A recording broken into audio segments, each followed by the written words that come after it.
The sky over Ridgewood High was a heavy gray that morning, a thick cover of clouds pressing down like a silent warning.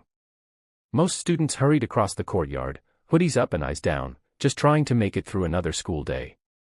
For Emma Lawson, that sense of pressure wasn't just from the sky, it lived in her chest every single day. She moved through school like a shadow, barely noticed, rarely spoken to, and almost always alone.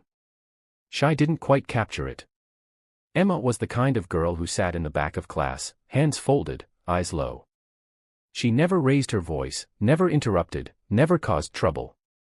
And because of that, she became an easy target. Haley, Brooke, and Zoe, three girls who had declared themselves the rulers of Ridgewood's social kingdom, noticed Emma. Not because she did anything wrong, but because she didn't resist. She was a mirror that didn't talk back, a quietness they mistook for weakness. They found her silence offensive, her presence irritating. And so, they turned her life into a living whisper of torment, never quite enough to get caught, but always enough to leave a mark. Pencils snapped, trays knocked over, whispers in the hallways, gum in her locker, mean notes folded into her bag. But worst of all was the isolation. Not one person ever stood up. Not one teacher saw it. Emma learned to keep her head down, swallow her tears, and pretend she was okay. What the bullies, and the school, didn't know was that Emma Lawson had a secret.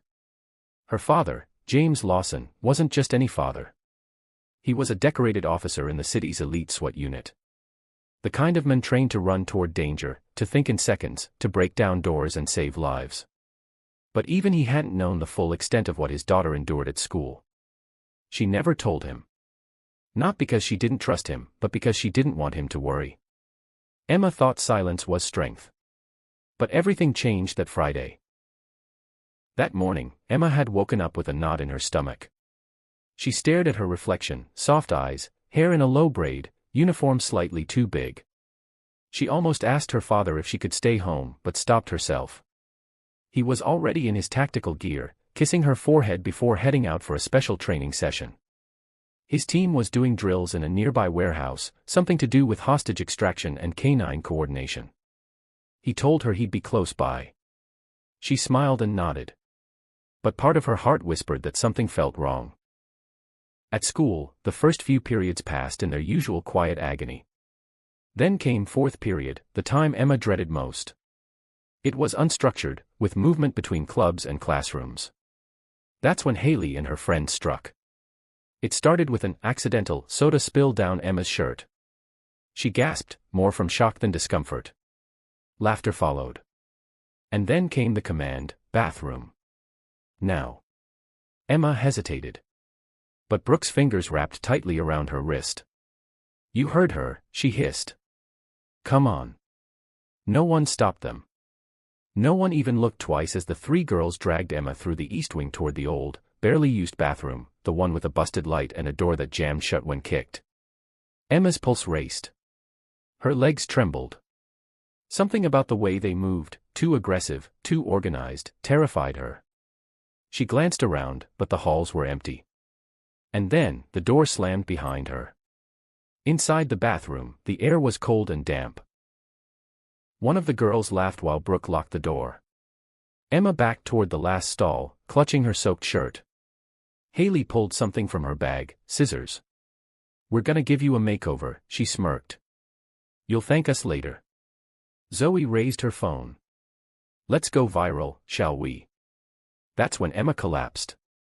She didn't faint, but her legs gave out from sheer fear and helplessness. She crouched into a ball, arms over her head, silently begging for it to be over. But fate doesn't always abandon the quiet ones. Just 3 blocks away, Officer Lawson was wrapping up a scenario drill when his phone buzzed. A message from the school, minor disturbance involving unidentified students near East Hallway. Possible code yellow. He stared at the screen. Something didn't sit right. His daughter hadn't texted him all morning. She usually sent a heart emoji by now. At that moment, as if pulled by invisible thread, he turned to the K9 unit beside him. Diesel, a large, trained German shepherd, began pacing, whining, then sniffing the air with urgent focus. Diesel had bonded with Emma the previous year when she visited her father's unit. She fed him treats, brushed his coat, Sat beside him during drills. Dogs don't forget kindness. Something's wrong, Lawson said to his captain. Permission was granted instantly. Within minutes, the team piled into tactical SUVs and drove toward the school. Diesel's nose was pressed to the glass, and when they arrived, he leapt from the vehicle like a missile, dragging his handler toward the east hallway.